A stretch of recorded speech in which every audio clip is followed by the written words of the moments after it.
Élus, écoutez bien ceci. Au moment précis où vous vouliez tout abandonner, Dieu vous a vu ni plus tard ni avant, à cet instant précis, cette nuit-là, dans ce silence pesant où vous ne trouviez plus aucune raison de continuer, à cette seconde où une voix intérieure murmurait « Je n'en peux plus ». Dieu était là. Et il ne vous regardait pas de loin. Il était présent, entièrement, totalement, sans jamais vous quitter des yeux. Ce que vous avez vécu n'était pas un abandon divin. Ce que vous avez traversé n'était pas la preuve que vous aviez été oublié ou mis de côté. C'était le moment précis où Dieu a dit, dans les profondeurs invisibles, « Non, pas lui, pas elle, pas encore ». Et cette intervention ne prenait pas toujours la forme d'un miracle spectaculaire. Parfois, elle prenait la forme d'une force inexplicable qui vous maintenait debout alors que tout en vous voulait s'effondrer. Parfois, c'était comme une pensée qui vous a traversé l'esprit au bon moment. Parfois, c'était simplement le fait que vous soyez encore là le lendemain matin, les yeux ouverts, encore en vie, encore capable de respirer. Et si vous regardez cette vidéo aujourd'hui, c'est parce que vous avez persévéré. Non pas parce que vous étiez assez fort, mais parce que quelqu'un vous soutenait, même quand vous ne le sentiez plus. Si vous regardez cette vidéo jusqu'au bout, vous comprendrez pourquoi Dieu n'a pas empêché la douleur de survenir. Vous comprendrez pourquoi la force qui vous a permis de tenir bon pendant votre période la plus sombre ne venait pas uniquement de vous. Et vous comprendrez pourquoi ce moment de crise, ce moment où vous avez voulu tout abandonner, a en réalité été le tournant de votre histoire. Ce que vous allez entendre dans les prochaines minutes a été préparé pour vous. Restez avec moi jusqu'au bout. Et si ce message vous touche déjà, abonnez-vous à cette chaîne et laissez un « j'aime ». Ce simple geste permettra à ces mots d'atteindre d'autres personnes qui traversent exactement la même chose que vous. D'autres personnes qui ont besoin d'entendre ce message aujourd'hui. Abonnez-vous, aimez et restez avec moi.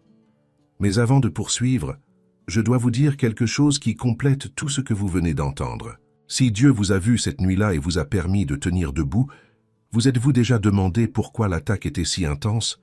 Pourquoi, au moment même où vous alliez aller de l'avant, tout s'est-il effondré autour de vous? Pourquoi vos relations, vos projets, votre paix intérieure, votre vocation semblaient-ils être visés simultanément? Ce n'est pas une coïncidence, ce n'est pas de la malchance, ce n'est pas le fruit de votre imagination. Cela a un nom, et il existe une réponse. Guerre spirituelle contre les élus. Ce guide révèle précisément comment ces attaques agissent sur les élus de Dieu, comment elles s'insinuent en eux, et surtout, comment les bloquer définitivement avant qu'elles ne détruisent davantage ce que Dieu reconstruit en vous. Quelques exemplaires sont disponibles dans le premier commentaire épinglé. Mais dépêchez-vous, les quantités sont limitées et ce lien peut être désactivé à tout moment. Obtenez le vôtre dès maintenant, avant qu'il ne soit plus disponible et que les exemplaires ne soient épuisés. Parlons maintenant de vous, vraiment de vous. Parlons de cette personne qui souriait devant tout le monde, qui répondait avec assurance « Je vais bien » et qui est rentrée chez elle le cœur brisé. Parlons de celle qui s'est agenouillée pour prier et n'a reçu en retour que le silence, qui attendait une réponse du ciel et n'a trouvé qu'une nouvelle nuit à endurer seule. Parlons de toi qui as murmuré « Je n'en peux plus » dans l'obscurité de ta chambre, persuadé que personne ne t'entendait. Te demandant peut-être, dans cet instant de fragilité absolue, si Dieu était vraiment là, si ce que tu portais avait encore un sens, si ce chemin valait encore la peine d'être parcouru. Cette fatigue que tu ressentais était bien réelle. Ce n'était pas un manque de foi, ni une faiblesse de caractère. C'était le signe d'une âme qui avait tout donné, jusqu'à la dernière goutte, et qui se retrouvait face au vide, se demandant si quelqu'un avait perçu tous ces efforts invisibles, tous ces jours où tu as essayé, toutes ces nuits où tu t'es levé malgré tout, tout ce poids que tu as porté en silence, car personne autour de toi ne pouvait comprendre. Et je tiens à ce que vous compreniez profondément ceci. Dieu n'a jamais demandé à ses élus de faire semblant que tout allait bien. Il n'a jamais exigé que vous dissimuliez votre souffrance derrière un masque de victoire spirituelle. La faiblesse ne vous éloigne pas de Dieu. Au contraire, elle le rapproche. Car c'est dans les moments de profonde détresse que sa présence devient la plus nécessaire Et c'est précisément là qu'il se rapproche le plus. C'est précisément au plus bas de votre vie qu'il agit avec la plus grande intensité. Et maintenant, je dois vous dire quelque chose que personne ne vous a peut-être encore dit. Dieu n'observe pas seulement ses élus dans les moments de force. Il n'est pas seulement présent lorsque vous êtes au sommet, célébrant vos succès, progressant et récoltant des fruits visibles. Il est particulièrement présent dans les moments de détresse, dans les moments où les mots vous manquent pour prier, dans les moments où la foi semble une théorie lointaine et la douleur la seule chose concrète. C'est dans ces moments-là que le regard de Dieu sur vous est plus intense, plus proche, plus actif que vous ne pouvez l'imaginer. Le moment où vous avez voulu abandonner n'était pas celui où Dieu a détourné le regard. C'était celui où il a dit « Non, pas celui-ci, pas celui-là, pas maintenant, pas ici ». Et cette décision divine ne découlait pas d'une obligation. Elle découlait du fait que ce qu'il a placé en vous est trop précieux pour être perdu dans une nuit de désespoir. Elle découlait du fait que la version de vous-même qui a encore besoin d'exister, qui a encore besoin d'émerger, ne peut émerger si vous vous arrêtez maintenant. Cette intervention n'est pas toujours bruyante. Parfois, elle est silencieuse, comme une force surgie de nulle part qui vous fait avancer alors que vous aviez déjà décidé de vous arrêter. Parfois, elle est subtile, comme une paix qui semble inexplicable face aux circonstances. Parfois, elle prend le visage d'une personne apparue au bon moment, d'une parole entendue inopinément, d'un verset qui vous a sauté aux yeux précisément quand vous en aviez le plus besoin. Dieu agit, mais pas toujours comme on l'imagine. Et c'est pourquoi bien souvent vous n'avez pas reconnu sa présence à ce moment-là, parce que vous attendiez le tonnerre et qu'il est venu comme une brise. Il écrit Amen, laissez un commentaire si vous croyez que Dieu vous a vu pendant votre période la plus difficile. Écrivez maintenant. Car ce témoignage ne s'adresse pas seulement à vous, il touchera aussi d'autres personnes qui traversent des épreuves similaires aux vôtres. Et maintenant, je veux vous montrer quelque chose. Je veux vous montrer les signes que Dieu vous a vus et ne vous a pas abandonnés, car peut-être ne les avez-vous pas reconnus lorsqu'ils se sont produits. Le premier signe est le plus simple et en même temps le plus puissant. Vous êtes toujours là, après tout ce que vous avez traversé, après tout ce qui aurait dû vous anéantir, après toutes ces nuits interminables et tous ces jours où vous avez fonctionné en pilote automatique juste pour survivre. Vous êtes toujours là. Et ce n'est pas rien, c'est une preuve. Le deuxième signe, c'est que certaines situations qui auraient dû vous anéantir ne l'ont pas fait. Elles vous ont blessé, elles vous ont ébranlé, elles ont laissé des traces. Mais vous n'avez pas abandonné. Quelque chose en vous a résisté alors qu'il n'y avait aucune raison humaine de résister. Et ce quelque chose n'était pas simplement une détermination personnelle. C'était la main de Dieu qui tenait ce qui lui appartenait. Le troisième signe, c'est cette voix intérieure qui s'est fait entendre au moment le plus critique, celle qui disait « Pas encore, continue, ce n'est pas la fin ». Peut-être avez-vous essayé de l'ignorer, peut-être avez-vous pensé qu'il s'agissait simplement de votre instinct de survie, mais je dois vous le dire, quand Dieu parle à l'âme de son élu, il ne crie pas, il murmure. Et ce murmure, dans les moments les plus sombres, était sa voix qui disait que votre histoire n'était pas encore terminée. Le quatrième signe, c'est la force que vous avez trouvée sans savoir d'où elle venait. Ces jours où vous vous leviez sans comprendre comment. Ces semaines où vous continuiez malgré l'absence d'énergie. Ce n'était pas seulement vous, c'était Dieu qui vous prêtait la force qui vous manquait. Le cinquième signe est cette paix inexplicable qui surgit à des moments inexplicables, au cœur du chaos, au milieu de l'incertitude. Une tranquillité sans origine humaine, que même vos tentatives d'explication rationnelle restaient vaines. Cette paix était présence. C'était Dieu qui vous disait en silence « Je suis là, tu n'es pas seul ». Et le sixième signe, et peut-être le plus important, est que vous êtes toujours en quête. Vous voulez toujours comprendre. Vous êtes toujours en quête de sens. Vous vous posez encore des questions sur votre raison d'être, votre vocation, ce qui vous attend. Et ce désir de poursuivre votre quête ne vient pas de vous.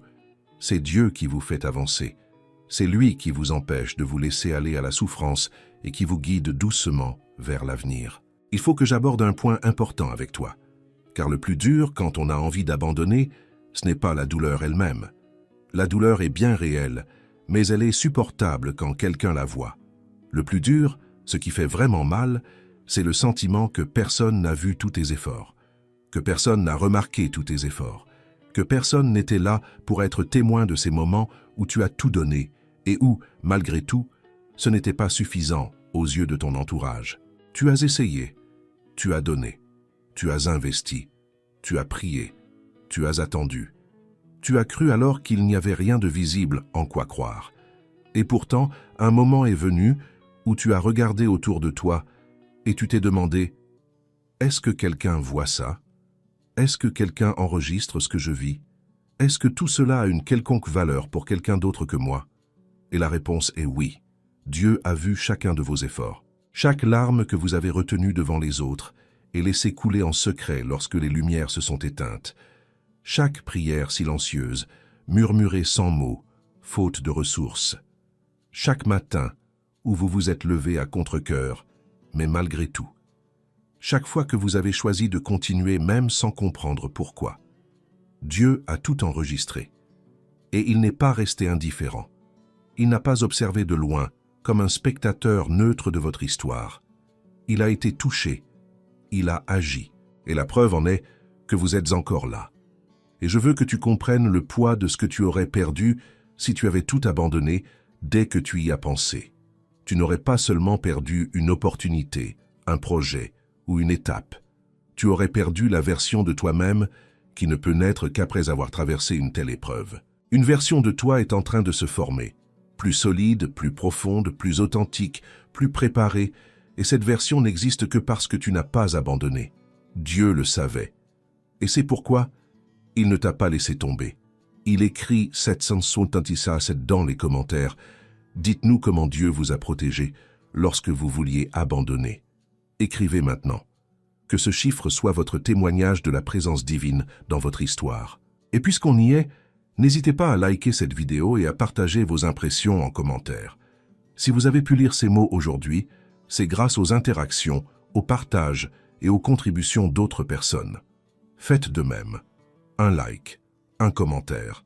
Et n'oubliez pas, le guide guerre spirituelle contre les élus, c'est dans le premier commentaire épinglé. Récupérez le vôtre avant qu'il ne soit fermé. Le fait que vous soyez encore debout n'est pas un hasard. Ce n'est pas de la chance. Ce n'est pas une coïncidence. C'est une protection divine active.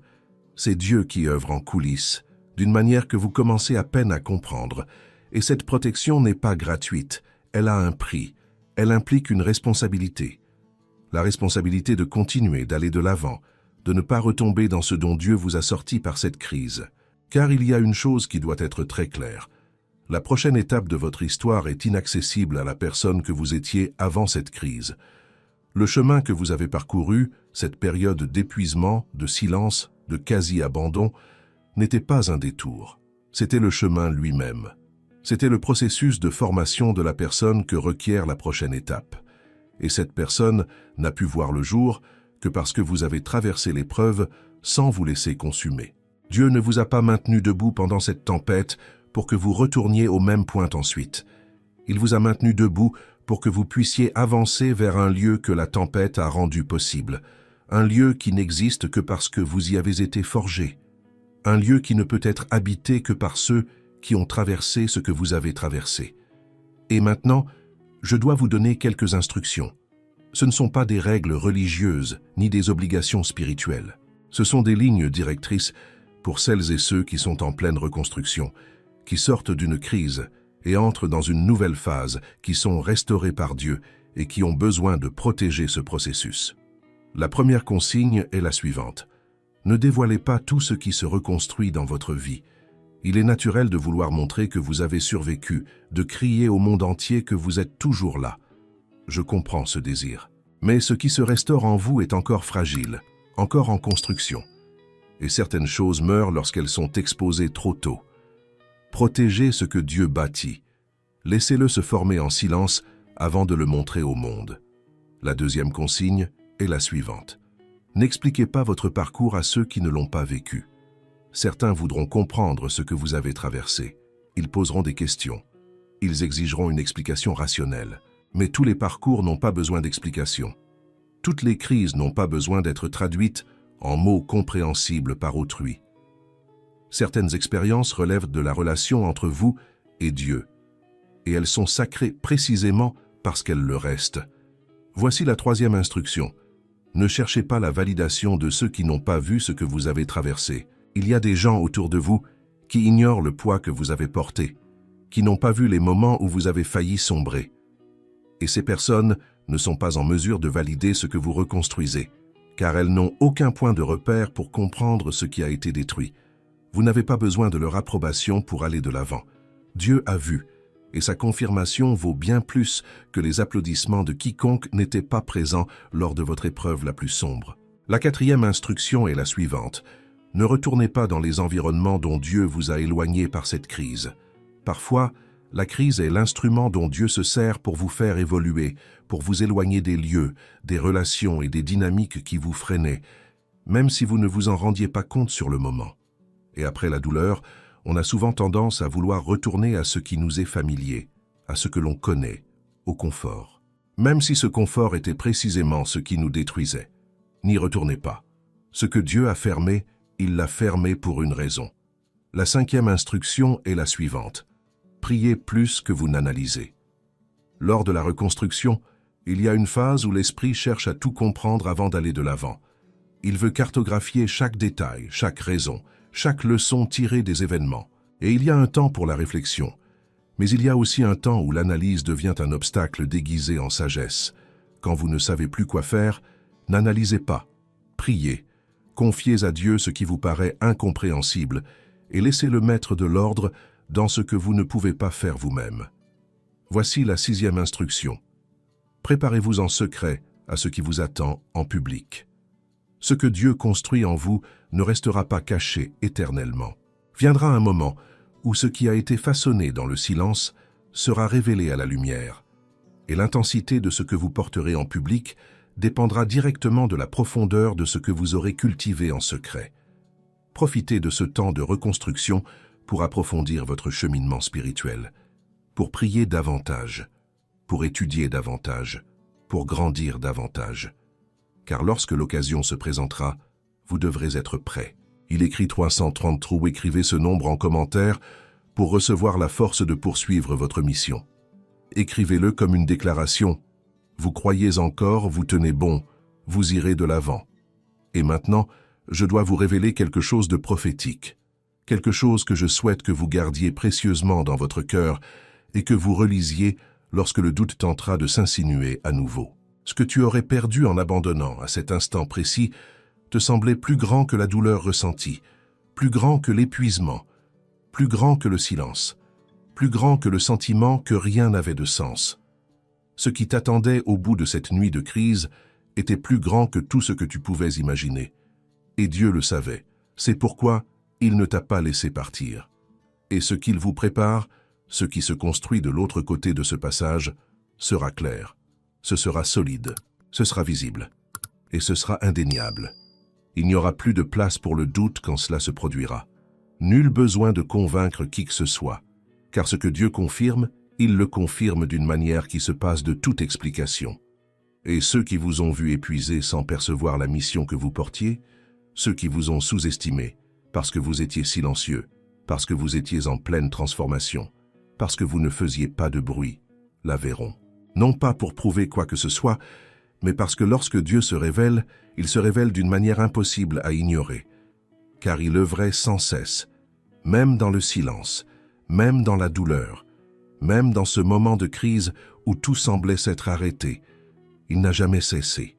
Il construisait, en vous, à travers vous, au-delà de ce que vous pouviez voir. Et il y a encore quelque chose à dire. Ceux qui vous ont vu faible cette saison n'ont pas vu l'histoire dans son ensemble. Ils n'ont vu qu'un chapitre, un moment, une période. Mais l'histoire que Dieu écrit ne peut se résumer à un seul chapitre. Et lorsque les chapitres suivants seront écrits, lorsque ce qui se forme en vous sera révélé au monde, il deviendra clair que ce qui semblait être la fin était une préparation. Ce qui semblait être une défaite, les fondations, et ce qui semblait être le silence, l'œuvre de Dieu, à des profondeurs inaccessibles à l'œil humain. Et maintenant, je veux m'adresser directement à l'épuisement professionnel qui persiste en vous. Car peut-être qu'en écoutant tout cela, une partie de vous se demande encore « Mais qu'en est-il du temps perdu? Qu'en est-il des années qui semblent gâchées? Qu'en est-il de tout ce que j'aurais dû construire, mais que je n'ai pas pu réaliser parce que j'étais plongé au cœur de cette crise ?» Je dois vous dire une chose avec toute la clarté que ce message permet. Vous n'avez pas perdu de temps. Vous avez été façonné. Et il y a une différence fondamentale entre les deux. Le temps passé en silence, dans l'épuisement, dans l'attente, ce temps n'a pas été soustrait à votre histoire. Il s'y est ajouté. C'est la période durant laquelle Dieu a œuvré sur vos fondements, sur les aspects de vous-même que personne ne voit, mais qui soutiennent tout ce qui sera visible. Et les fondements ne se créent pas par magie. Ils soutiennent. Et plus ils sont profonds, plus la construction qui s'y appuie est solide. Nul besoin de vous précipiter pour rattraper le temps perdu. Inutile de paniquer parce que d'autres semblent plus avancés que vous. Nul besoin de prouver à qui que ce soit que vous n'avez pas abandonné. Le rythme de Dieu n'est pas celui des réseaux sociaux. Son calendrier est unique et incomparable à celui de votre entourage. Et quand il dit que le moment est venu, alors le moment est venu. Rien ni personne ne pourra retenir ce qu'il a déclenché. Le refuge que Dieu offre en temps de crise n'est pas l'abandon, mais la restauration. C'est le temps où il vous retire du cœur de l'arène pour œuvrer en vous là où l'arène elle-même ne le permet pas.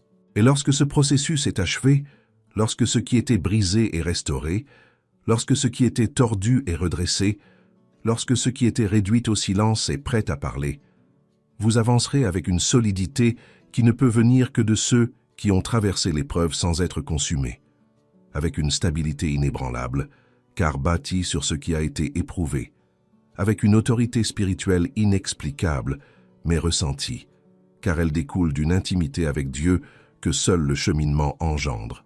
Il écrit 1212 dans les commentaires, « Si vous croyez que votre prochaine étape sera plus belle que votre souffrance actuelle, écrivez ce nombre comme une déclaration de foi. Affirmez que vous choisissez de croire que ce qui vous attend vaut plus que ce que vous avez enduré jusqu'ici. Et pour conclure, j'ai quelque chose à vous dire, quelque chose qui restera gravé dans votre mémoire bien après la fin de cette vidéo. Dieu ne t'a pas vu à ce moment-là par obligation. Il ne t'a pas soutenu cette nuit-là par nécessité. Il t'a vu parce que tu comptes, parce que ce qu'il a placé en toi est trop précieux pour être perdu dans une nuit de désespoir. Parce que la mission que tu portes, même si tu ne la perçois pas encore pleinement, est réelle. Elle est nécessaire, elle est irremplaçable, et Dieu n'investit pas dans quelque chose qu'il compte abandonner en cours de route. Tu n'es pas arrivé, ici, par hasard. Chaque étape de ce voyage a été observée. Chaque instant de faiblesse a été vu. Chaque prière silencieuse a été entendue. Chaque nuit où tu as tenu bon, alors que tu aurais dû tomber, tu as été soutenu par une force qui te dépasse. Et la preuve de cela ne réside ni dans une vision, ni dans un miracle visible, ni dans une voix céleste. La preuve réside dans quelque chose de simple, de concret et d'irréfutable. Tu es toujours là, tu es toujours là.